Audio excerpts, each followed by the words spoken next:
I've been looking through some old photos recently, and I was struck by how my work has changed over the years, and it got me thinking about the photographic journey, the way our abilities evolve as we become more knowledgeable and more proficient at taking photos. Progress on this journey isn't linear. It's full of ups and downs. It's easy to get stuck, to take a wrong turn, to lose your passion for photography altogether. And that's what kept happening to me. For most of my life, my interest in photography has been really cyclical. I'd wake up one morning with this overriding urge to take photos. It was all I wanted to do, all I could think of. At lunch on my iPhone, after work on my SLR, I'd plan weekends away, holidays away for just me and my camera, and it was great. Over time though, my motivation would start fading and I'd take fewer photos, go on fewer trips until I just stopped taking photos altogether. And then months would pass until one morning I'd just wake up again with this urge to take photos, and the cycle just started all over. This went on for 15 years until one day I was reading this story and a light bulb went off in my head. I suddenly realized what had been happening all these years, why I'd get bored of something that I thought I loved doing, and it made no sense. And I'll tell you this story now, and it might sound like this has nothing to do with photography, so just give me a few minutes and it should all make sense. We need to go back about 500 years for this, to Italy and a Catholic church on the brink of collapse. Word had gotten out that the clergy had been living insanely extravagant lives for decades, and the peasants, who had unwittingly paid for all of this, were seriously pissed off. This scandal grew and grew until eventually it ripped the church clean in two, creating the Protestant faith.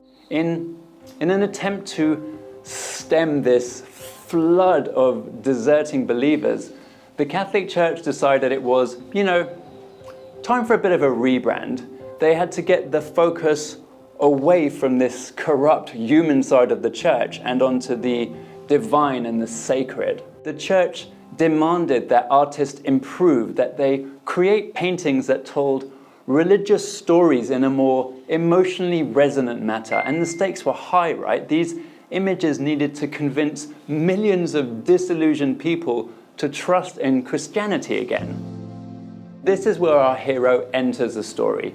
Caravaggio was a struggling artist, dividing his time between painting portraits on the street and brawling in taverns. Eventually, he'd murder someone in some drunken argument and spend the rest of his life on the run. So he was exactly who the church needed. A commoner himself, he understood how to connect with the person on the street, with the average churchgoer basically. And it was this skill that helped him revolutionize how visual language could be used to emotionally connect with people. I find it impossible to look at this painting, The Calling of St. Matthew, and not be struck by how modern it feels. Caravaggio's work has this cinematic quality. He draws you into the scene, letting you inhabit each character for a brief moment, trying to piece together the elements in the scene to uncover the story within. Caravaggio pretty much invented this visual storytelling style, a style so effective that it's barely changed in 500 years. Before Caravaggio, art looked very different. This painting is fairly typical of the Renaissance period. The figures are grouped awkwardly in the foreground, almost as if they're standing on a stage. Then there's these symmetrical buildings in the background. Notice how they use linear perspective to draw your eye into the image. And this use of symmetry and linear perspective was a very, very, very common compositional style in the Renaissance. So why am I telling you this story? Well, Because I see parallels here, parallels between this key period in art history and the photographic journey. Most of us start our journey by taking photos of things we consider beautiful, architecture, landscapes, any beautiful landmark really.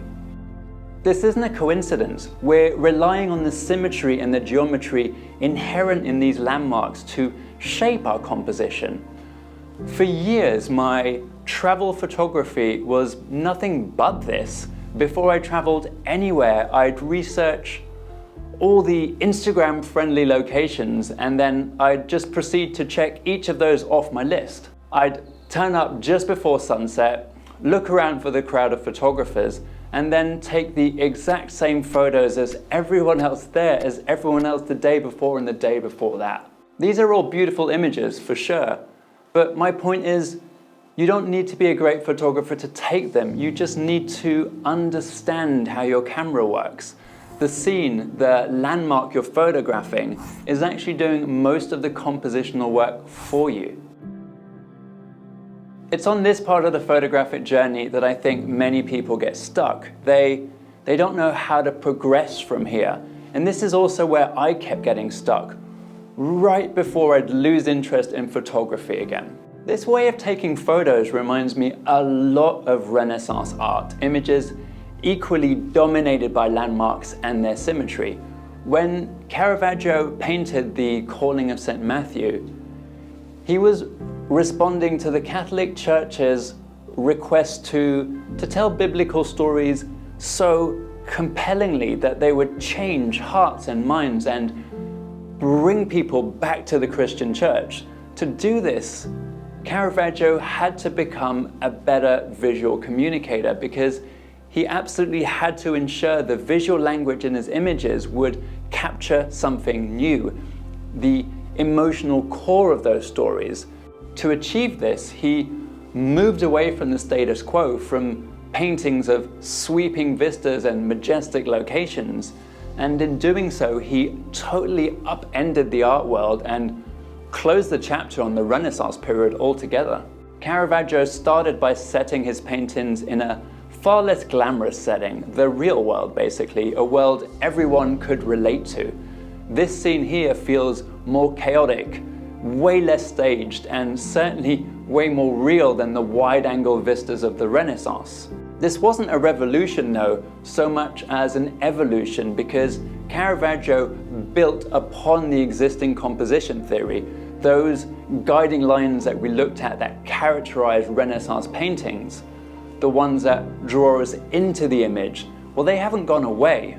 They've just become more subtle, hidden in plain sight, hidden within the composition. Notice how Caravaggio uses this beam of light and the accompanying hand gesture to guide our eyes through the scene from right to left.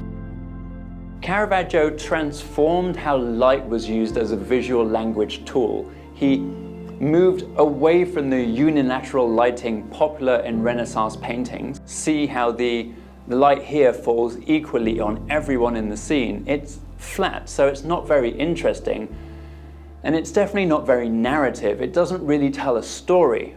Light in the Caravaggio does tell us something. It guides our eyes through the scene and sets the emotional tone. This is a dramatic moment, a moment of consequence, and you can feel the tension in this scene because of his lighting. Lastly, Caravaggio tackled the human element. Figures in Renaissance paintings were typically inspired by the Greco-Roman world. In fact, they often look more like Greek statues than they do people, static, expressionless, and with marble-like complexions. Caravaggio, on the other hand, painted real people, street performers, petty thieves, prostitutes, anyone that inspired him, basically. Every expression here is unique and complex: shock, surprise, disinterest, concentration. It's easy to read this scene. It's easy to make sense of it because the characters have such natural looking expressions. With just a hint of a story, you can infer so much more from these poses, and that's what good visual language does. it helps you understand more about the image. It helps communicate meaning. The first time I heard this story, when I had that eureka moment, I was realizing how I'd veered way off course on my photography journey. I'd become consumed by this need to post photos that people would like, that they'd double tap on, and that need for validation hijacked my photography. It changed my motivation and stunted my progress. Photography wasn't about becoming better anymore, it was about getting more likes. So I looked for easy wins, for photos I knew would rack up the likes, photos of beautiful landmarks, photos that taught me little about the art of photography. And that's why Caravaggio's story had such a huge impact on me. He was in a similar place, surrounded by peers creating compositions dominated by landmarks. But he realized he could do more, that he could use visual language to create images that captured the emotional core of a story, photos that connected with people on a deeper level.